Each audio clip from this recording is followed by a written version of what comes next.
welcome back to Coating Gaming. We are here for episode number 5 of our Kerbal Space Program career mode series, and in today's episode we are taking this vessel, the KSP Mark 6.1, to hopefully get in the sphere of influence of the Mun and return back. So we've ditched the solid rocket boosters as I've been able to upgrade the parts of the buildings, as I did a loads of like little sciencey money gaining missions, and so we can now go with 30 parts. We will launch this one, which is about 56 parts, I believe it is, into the orbit.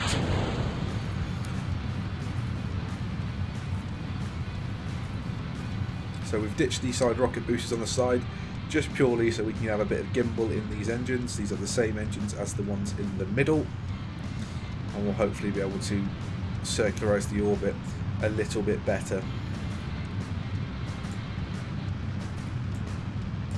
as we can gimbal them a little bit and get that periapsis moving a bit faster than it normally would.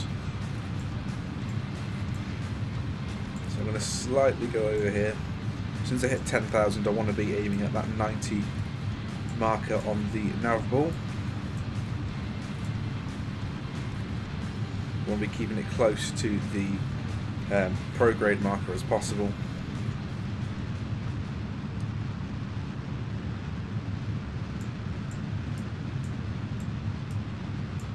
Ooh. Oh no.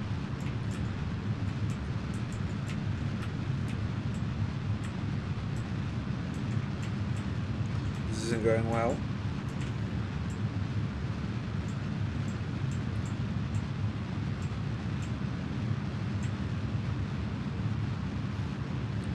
There, as we are pretty much approaching the end of these boosters. So we are going to go all the way to 90 here. Our apparatus is perfect of what we need. Oh my lord, this isn't going particularly well.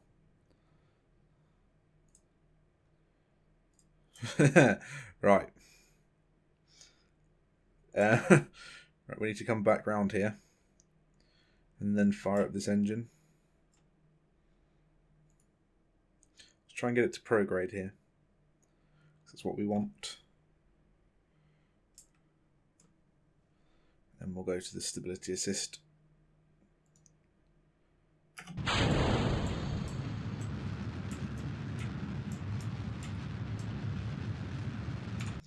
So we'll cut that engine out there. I also upgraded the tracking station with the bit that I need, so it does mean that we can add maneuver nodes, which is great.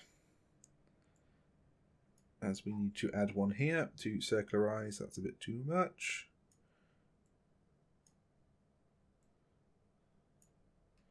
There we go, 80 and 88, that would be fine. As we now enter the atmosphere, or we exit the atmosphere here, we will time warp up a little bit to the burn start. Here it is. Quick 42-second burn here.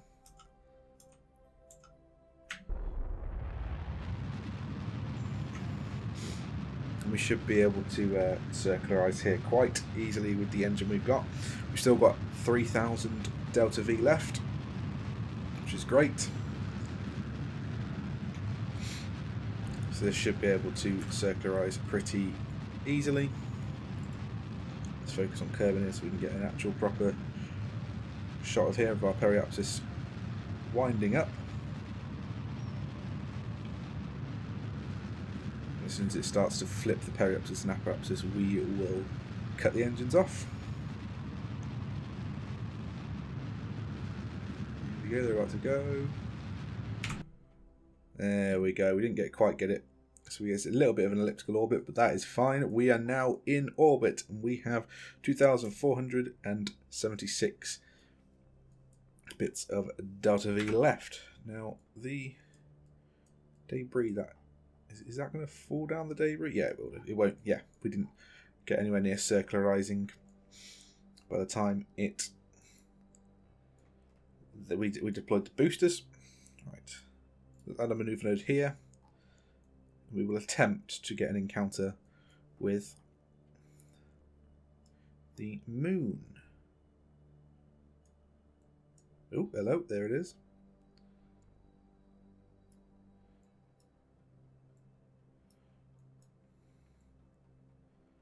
Right, on there.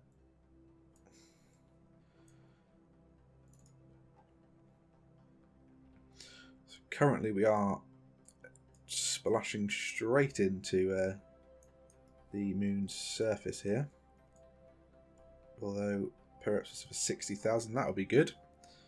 Right, so that's an 849 meters per second burn, which does make it an elliptical orbit if we do not adjust around the moon, which we will have to do.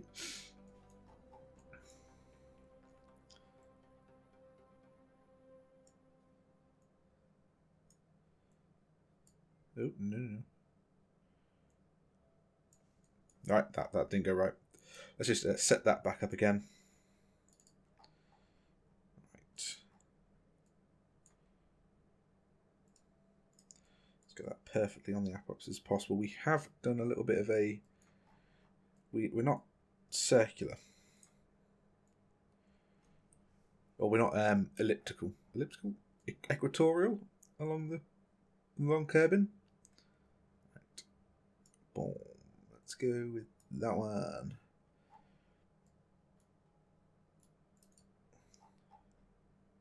So that gives us, that gives us enough time to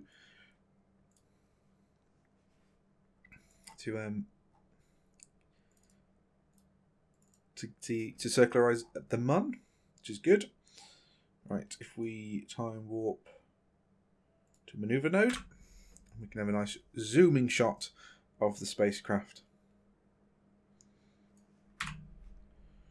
Nora. Come on.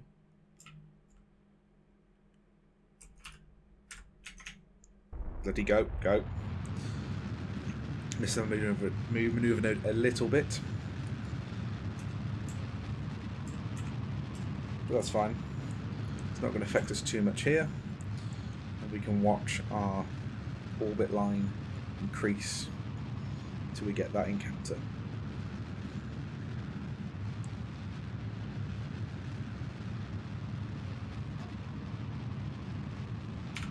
Right, so then I'm going to do a little bit of burns. I missed it there, so we're not going to actually get an encounter.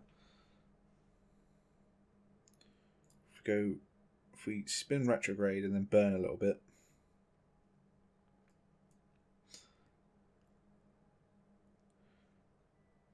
we should be able to encounter it.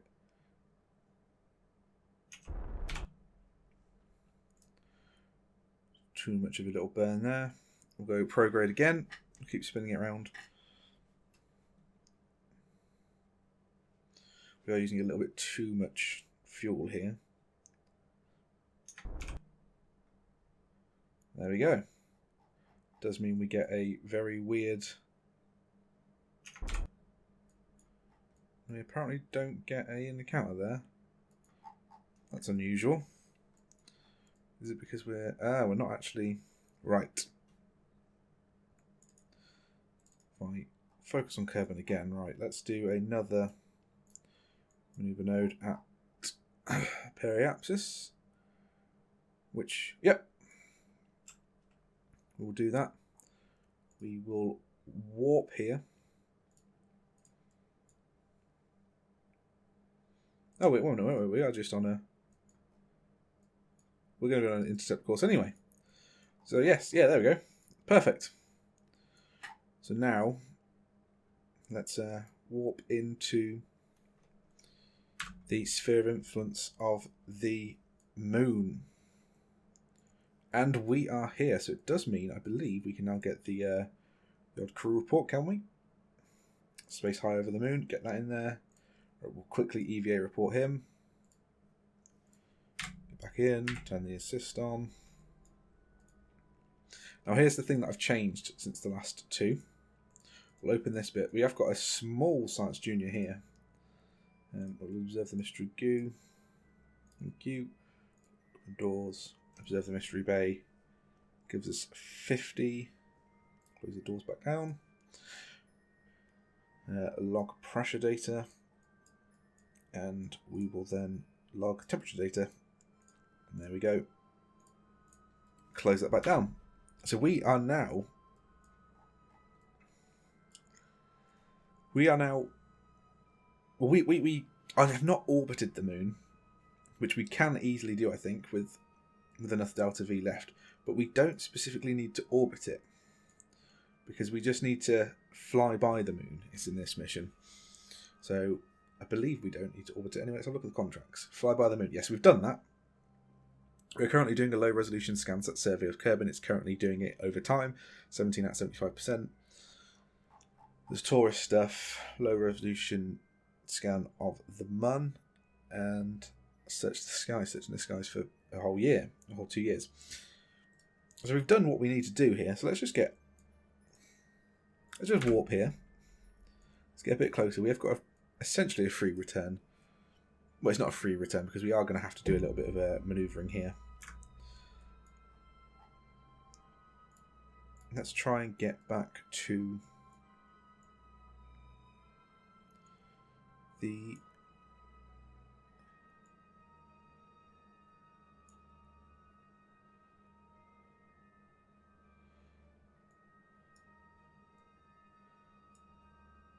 Can we get it a little bit further? Oh, that's a bit too far. There we go. Right, so if we do this, we'll come... Yeah. Okay. So we are now going to make it so we can go and... yeah, we're going to now get back to Kerbin. So we'll time warp back up to this maneuver node. As you can see, a nice lovely shot of the moon there. Ah, Jesus Christ.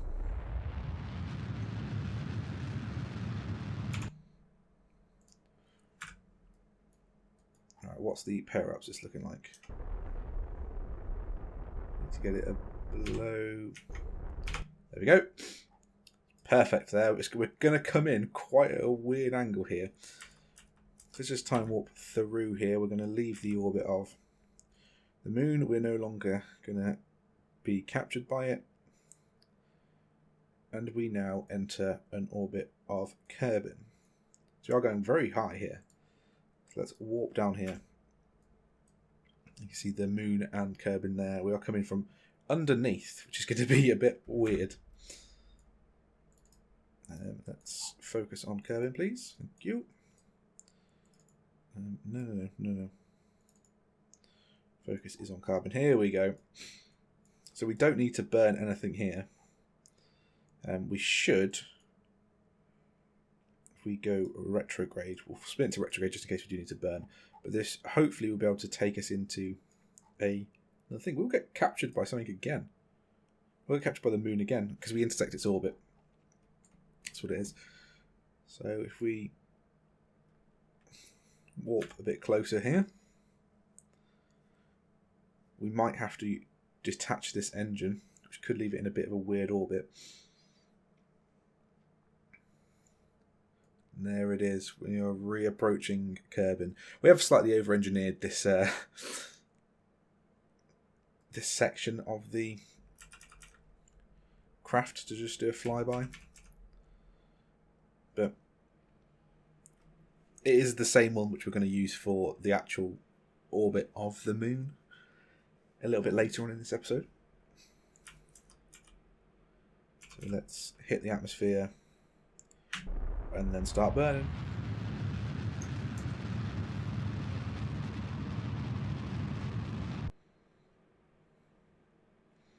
Right, that should now eventually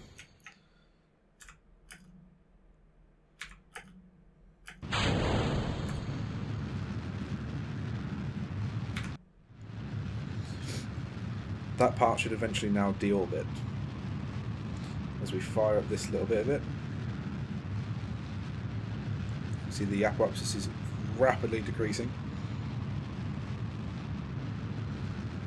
We need to get it below 70,000 kilometers. We can stop this burn.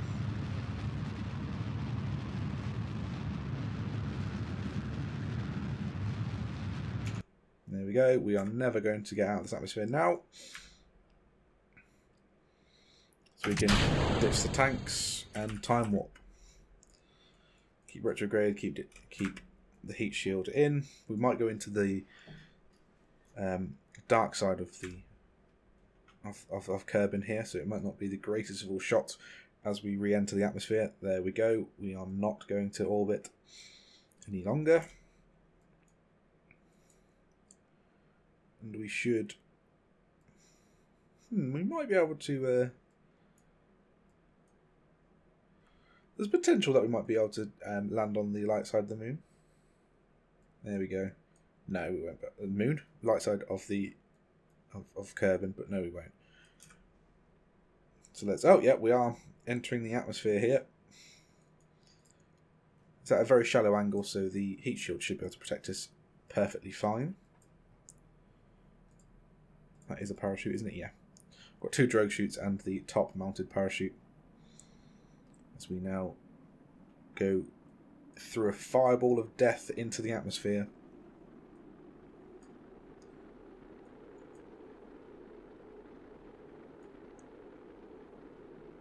As this is actually turning out to be quite a nice mission here. Nothing failed. I will warn you here. I did test this mission, the orbit, the moon mission beforehand, so I knew that I could actually make it with this craft we've got here. We'll deploy the drogue chutes. We'll turn the lights on here for him, and then we will deploy the main chute as well. This one main chute should be able to keep us from blowing up. We'll get an absolute crap ton of science from this, so it is vitally needed. The chute hasn't deployed just yet.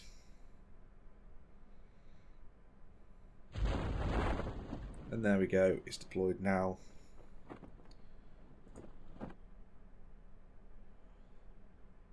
Well, we could cut it, but I don't know if it means we get more money if we don't cut it. But we are landing in the ocean, so very realistic, as all of the space missions now land in the ocean. Just a bit easier to splash down in the... well, landing in the ocean's a bit easier because of the splashdown.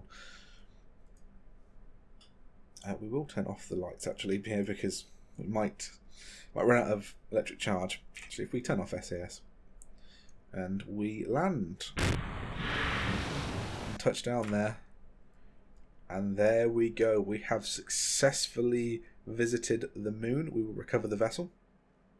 And there we go. 148 science earned. That is fantastic. We got 8,000 funds recovered. And Jebediah didn't... he gained 2 XP. Good. That is amazing. That's it. Order for research 200 more science points. First MUN EVA ribbon and dangerous EVA ribbon. Order for executing EVA not in a stable orbit, which is good. So we now can get some parts. So what parts do we want? That's the miniaturization things. Maybe not that bit. So I could start... oh, the telescope. Yes, we need this bit. So we will get that one at least, which gives us the research bodies telescope. Gives us some other little bits as well. This gives us RCS ports. Potentially needing it. Bigger heat shield.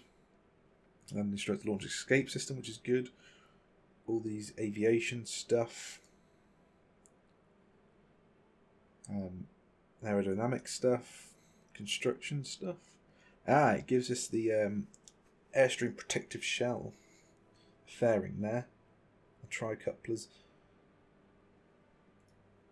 Fuel systems gives us the drain valve and the external fuel duct with bigger tanks, which I'm tempted to get.